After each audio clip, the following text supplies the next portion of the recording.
বিয়ের আগে কিছুই হয়নি, বিয়ের আগে কিছুই বুঝতে পারিনি। তাদেরকে যদি আমি একবার আমার বোনের মানে আনকাট একটা ভিডিও ফিল্টার দেখাতে পারতাম, কটা গিফট ও নিজে কিনে প্রবাহর নাম করে দিয়েছে যে আমাকে প্রবাহ দিয়েছে। দোষ করলে তো শাস্তি দোষীদের পাওয়া উচিত রয়েছে, যেগুলো হয়তো সামনে আসলে কারা দোষী কারা নির্দোষ সেটা প্রমাণিত হয়ে যাবে। এখন দিদির অবস্থা কি দেখলেন? আগের থেকে অনেকটাই ভালো আছে। কান্নাকাটি করছে, মন মেজাজ তো খারাপ স্বাভাবিক, তবে আগের থেকে অনেকটা বেটার। আপনারা কি তাদের সাথে কখনো যোগাযোগ করার চেষ্টা করেছেন?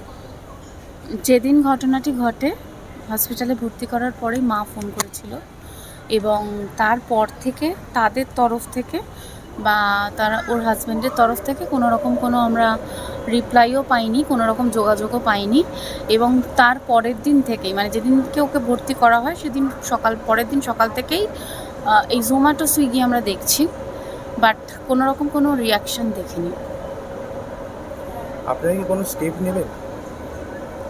স্টেপ নেওয়ার কথা হচ্ছে, দেখো আগে তো বোনটাকে সুস্থ করব, হ্যাঁ, তবে ডেফিনেটলি চাইবো যারা মানে দোষ করলে তো শাস্তি দোষীদের পাওয়া উচিত, সেটা সবাই চায়। আর যেখানে আমার বোনকে এতটা ভুগতে হয়েছে, তো সেখানে সেই ওদের যেহেতু একটা মানে যদিও একটু ন্যূনতম শাস্তিও ওদের হওয়া উচিত আমার মনে হয়, কারণ আমার বোন লাস্ট 1-1.5 বছর ধরে প্রচুর ভুগেছে, প্রচুর কষ্ট পেয়েছে এবং প্রচুর মানসিক মানে যন্ত্রণাকে চেপে রেখে আজকে এই পথটা বেছে নিয়েছে এবং আজকে এই জায়গায় রয়েছে।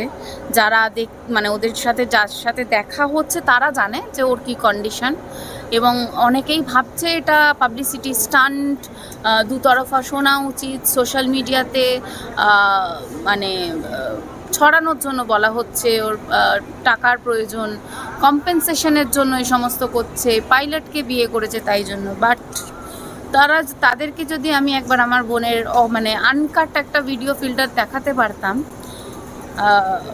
তাহলে বোধহয় তারা বুঝতে পারতো যে আমার বোন কী কন্ডিশনে রয়েছে এবং আমরা কী কন্ডিশনে রয়েছি।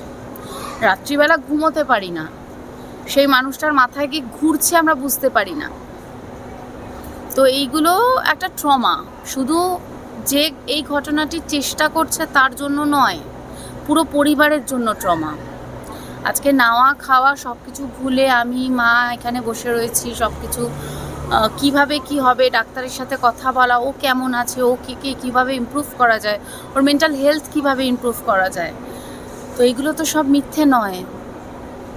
আন্টি, আপনার কাছে একটা প্রশ্ন আছে। একটা গাড়ি কিনেছিল বোধহয় দেবলীনাদি, তখন আপনাকে বোধহয় বলা হয়েছিল যে আপনার লজ্জা করে না গাড়িতে উঠতে, এই টাইপের কি কোনো কথা বলা হয়েছিল?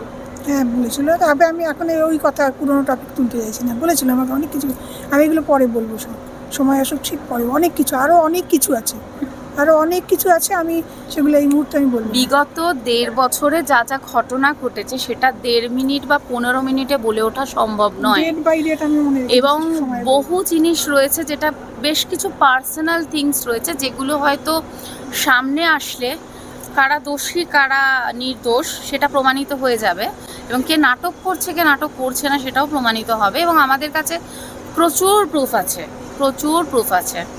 তো ওরা যদি ভেবে থাকে যে আমাদের কাছে প্রুফ নেই, আমরা ভাওতা বকছি, আমার বোন সেলিব্রিটি, সেটার প্লাস পয়েন্ট নিয়ে আমরা চেষ্টা করছি সেটা করার, সেটা একদমই নয়। সময় আসলে প্রত্যেকেই সব কিছু জানতে পারবে এবং পুরো ডিটেলস দেওয়া হবে উইথ প্রুফ। আচ্ছা আন্টির কাছে আসবো। আপনি একটু আগে বললেন যে এরকম অনেক কথা আপনাকে বলা হয়েছে বিভিন্ন সময়ে বিভিন্নভাবে, তো আপনাকে নিয়ে যে ওরা সমস্যা তৈরি করছে এটা নিয়ে কি আগে জানা ছিল? যেহেতু আপনাকে নিয়ে অনেক রকম কথাই বলা হয়েছে, এক্ষুনি শুনলাম। না, আমি জানতাম আমাকে নিয়ে হচ্ছে। আমি কোনো প্রতিবাদ করিনি, কারণ আমার মেয়েও ওনাকে ছেলেকে ভালোবাসে, গৌরবকে ভালোবাসে। আমি সবসময় চাইতাম যে আমার মেয়ে ভালো থাকুক, আমার মেয়ের সংসার করুক, আমি চাইতাম বলে আমি কোনো কিছু বলতাম না। দেখি আজকে বলছে কালকে ঠিক হয়ে যাবে। মেয়েকে একটা কথা শেখাতাম, যেটা আজকে হয়েছে সেটা আজকেই শেষ হয়, কালকে আর আনবি না। এটা মেয়েকে সবসময় শেখাতাম, যা অশান্তি কম হবে, অশান্তি সবসময় মনে করবি না, লাইট করতে থাকে, বলুক না, আমাকে কদিন বলে দিবি, আস্তে আস্তে সব ঠিক হয়ে যাবে বলুক। কিন্তু না, শেষ পর্যন্ত এই পরিস্থিতি দাঁড়াবে। লাস্ট অব্দি একটা কথাই, তোমার মা তোমার পেছন ছাড়বে না, এটাই নিয়েই শুরু, এত দূর হয়ে গেল, তোমার মা তোমার পেছন ছাড়বে না। শর্মিষ্ঠাদির কাছে আসবো। তোমার যেহেতু তোমাদের মধ্যে সম্পর্ক খুব ভালো, আমরা বিভিন্ন ভিডিওতে দেখতে পাই দেবলীনাদির সাথে তোমাকে। তো তোমার সাথে কি এরকম নিয়ে মানে এই ব্যাপারগুলো নিয়ে কোনো সময় কোনো কথা হয়েছিল বা তুমি কি জানতে? প্রথম প্রথম কিছুটা আঁচ করেছিলাম, মার সাথে কিছুটা কথা হয়েছিল, কিন্তু বললাম আমার থেকে বয়সে অনেকটা ছোট এবং আমি যেহেতু বড় দিদি, সব কথা আমি জিজ্ঞাসা করতে পারি না, সেটা আমার সাজে না। আমি চেয়েছিলাম ও নিজে থেকে বলুক, এবং একটা সময় ও নিজে থেকে বলা শুরু করে। তো ও যখন বলতো আমি তখন শুনতাম, শুনে ওকে বলতাম, যেটা আমি গাইড করতে মানে আমার মনে হয় আমি ওর থেকে এক্সপিরিয়েন্স বেশি আমার লাইফে, সব দিক থেকেই আমার এক্সপিরিয়েন্সটা বেশি। আমি ওকে বলতাম যে বাবা এরকম করিস না, এইভাবে এটা কর। অনেকবার অনেক কিছু বলেছি, বুঝিয়েছি। ইভেন ওর যে ব্লগগুলো নিয়েও আমি ওকে অনেকবার বলেছি যে তুই যে ব্লগগুলো করছিস, তুই যে এই যে মানুষগুলোর পজিটিভ দিকটা সবসময় লোককে দেখাস, লোকে ভাবে ওরা খুব ভালো, লোকের কাছে একটা ইমেজ ক্রিয়েট হয়েছে, একটা পোর্ট্রে তৈরি হয়েছে, আহা দেবলীনার শ্বশুর শাশুড়ির মতন মানুষ নেই, প্রবাহ কি ভালো।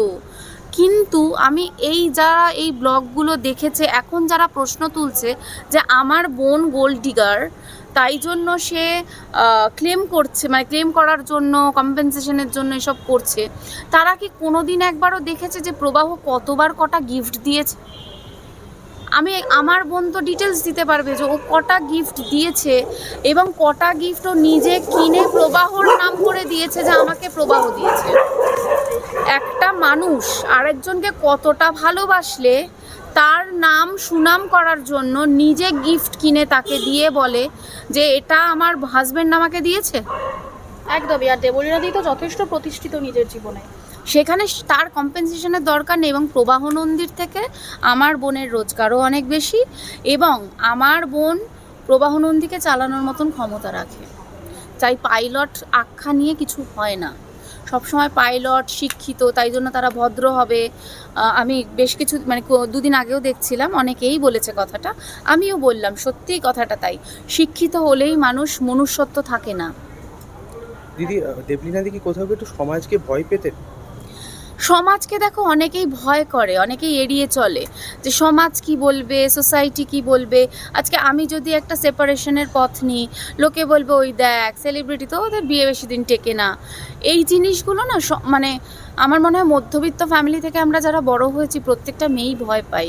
ওই জন্য বিচ্ছেদের কথা যখন আসে আমরা হয়তো 100 বার কেন 1000 বার ভাবি যে আমি কি এই স্টেপটা নেব।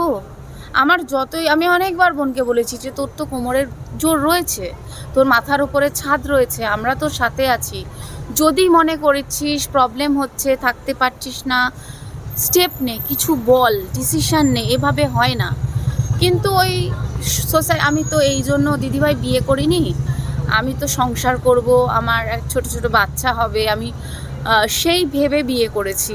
আমি তো মানে ওরা যা চেয়েছে বা ওদের, আমি যখনই কোথাও গেছি মাদের জন্য, আমার মার জন্য নিলেও ওর মার জন্য নিয়েছি, বাবার জন্য, দুজনের বাবার জন্যই নিয়েছি, ওর ভাইয়ের জন্য নিয়েছি, আমার ভাইয়ের জন্য নিয়েছি, সব সময় সবার জন্য গিফট কিনেছি।